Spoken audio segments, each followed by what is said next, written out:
All right, now we're going to talk about databases with multiple files and being able to spread out your custom snapshots to multiple drives if you need to.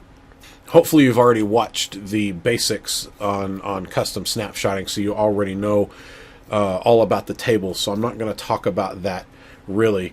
But you may need to spread your files out, right? You may be having drive space issues where all of the files you suspect won't fit on one of them, and it's one that's filling up a lot. And so you need to put it off on its own drive or something like that, right? So let's go ahead and take a look at this. I'm going to go all the way down to here. I'm just going to insert some rows, and then I'm going to update, and then I'm going to show you the data.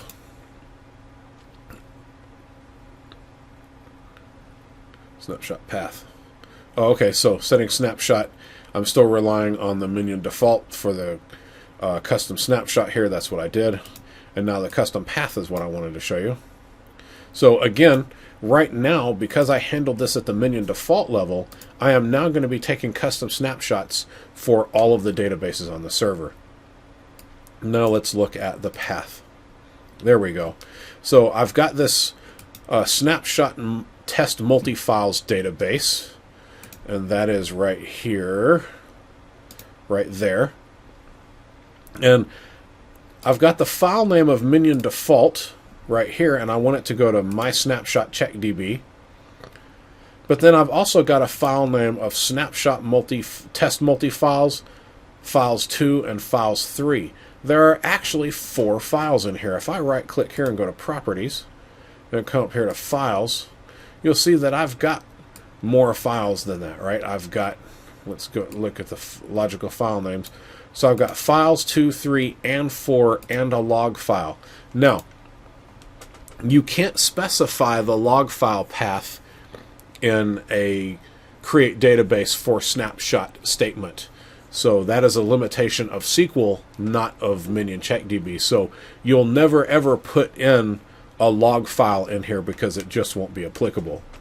That said, you also can't specify FILESTREAM files either.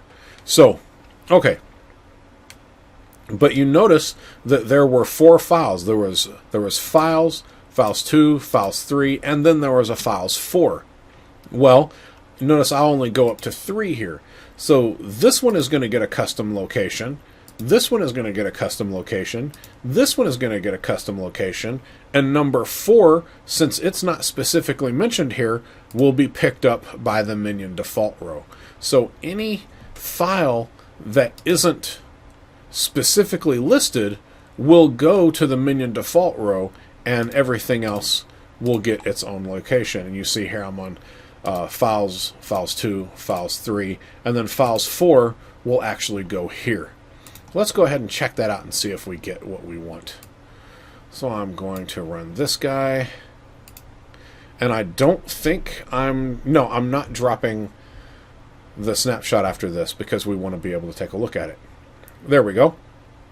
Now if I look at CheckDB log details, I've got this guy. You can see that it was run against this snapshot database. And if I come up here to snapshots, I should still have my snapshot. There we go. That's the one. 3229.197.3229. Yep, that's the one. Now, let's take a look at the sysmaster files.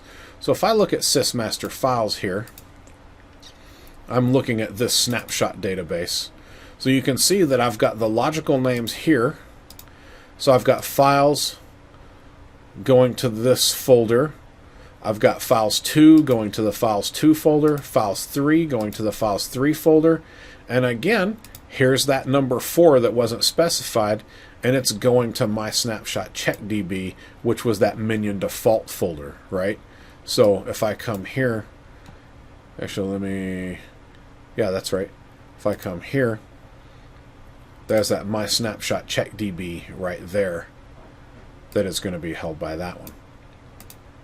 So the rule of thumb here is if you want them all to go to a specific location, then use